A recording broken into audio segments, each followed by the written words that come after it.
നമസ്കാരം. പ്രധാന വാർത്തകൾ.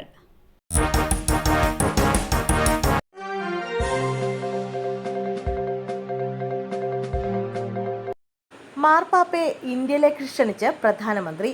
ഫ്രാൻസിസ് മാർപ്പാപ്പയെ ഇന്ത്യയിലേക്ക് ക്ഷണിച്ച് പ്രധാനമന്ത്രി നരേന്ദ്രമോദി.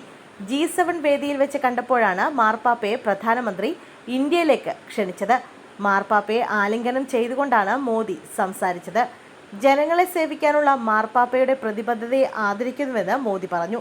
മോദിക്ക് പുറമെ മറ്റ് രാജ്യങ്ങളിലെ നേതാക്കളുമായും ഫ്രാൻസിസ് മാർപ്പാപ്പ പ്രത്യേകം കൂടിക്കാഴ്ച നടത്തുന്നുണ്ട്. നിർമ്മിത ബുദ്ധിയുടെ ധാർമ്മികതയെക്കുറിച്ചുള്ള സെക്ഷനിലാണ് G7 നേതാക്കളുടെ ചർച്ചയിൽ ഫ്രാൻസിസ് മാർപ്പാപ്പ പങ്കെടുത്തത്.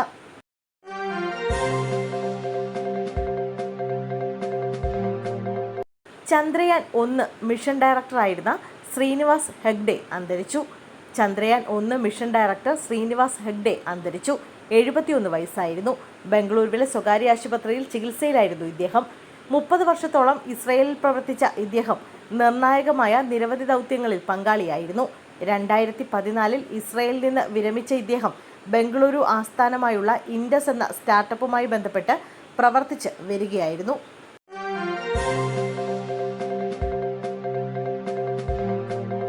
പ്രവൃത്തി ദിനം വർദ്ധിപ്പിച്ചു. അധ്യാപകർ നാളെ കൂട്ട അവധിയെടുത്ത് പ്രതിഷേധിക്കും. സ്കൂൾ പ്രവൃത്തി ദിനം വർദ്ധിപ്പിച്ച സംഭവത്തിൽ അധ്യാപകർ കൂട്ട അവധിയെടുത്ത് പ്രതിഷേധിക്കും. വിദ്യാഭ്യാസ മന്ത്രി വി ശിവൻകുട്ടി വിളിച്ചു ചേർത്ത യോഗത്തിൽ സമവായ മാങ്ങാഞ്ഞതിനെ തുടർന്നാണ് തീരുമാനം. പ്രതിഷേധത്തിന്റെ തുടക്കമായി സംയുക്ത സമരസമിതിയിലെ അധ്യാപകർ നാളെ കൂട്ട അവധിയെടുക്കും. പ്രവൃത്തി ദിനം വർദ്ധിപ്പിക്കാനുള്ള തീരുമാനത്തിൽ മാറ്റമില്ല എന്നാണ് ഇന്ന് അധ്യാപക സംഘടനകളുമായി നടന്ന ചർച്ചയിൽ മന്ത്രി വ്യക്തമാക്കിയത്. ഇതിന് പിന്നാലെയാണ് അധ്യാപകർ പ്രതിഷേധത്തിന് ഒരുങ്ങുന്നത്. മന്ത്രി വിളിച്ച ചർച്ച പ്രഹസനമാണെന്നായിരുന്നു കേരള പ്രദേശ് സ്കൂൾ ടീച്ചേഴ്സ് അസോസിയേഷന്റെ പ്രതികരണം.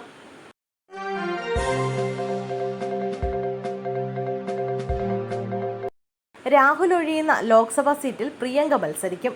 രാഹുൽ ഗാന്ധി ഒഴിയുന്ന പാർലമെന്റ് മണ്ഡലത്തിൽ പ്രിയങ്ക ഗാന്ധി സ്ഥാനാർത്ഥിയാകും. വയനാടാണോ റായ്ബറേലിയാണോ ഒഴിയുന്നു എന്നതിൽ രാഹുൽ ഗാന്ധി നാളെ തീരുമാനമറിയിക്കും. പാർട്ടിയിലെ പൊതുവികാരം കണക്കിലെടുത്ത് രാഹുൽ ഗാന്ധി റായ്ബറേലി നിലനിർത്തിയേക്കുമെന്നാണ് സൂചന. അങ്ങനെയാണെങ്കിൽ വയനാട്ടിൽ പ്രിയങ്ക മത്സരിക്കുമെന്നാണ് റിപ്പോർട്ട്. അതേസമയം പ്രിയങ്ക ഗാന്ധി ലോക്സഭയിലേക്ക് മത്സരിക്കുന്നതിന് സോണിയാഗാന്ധി പൂർണ്ണ സമ്മതം നൽകിയിട്ടില്ല.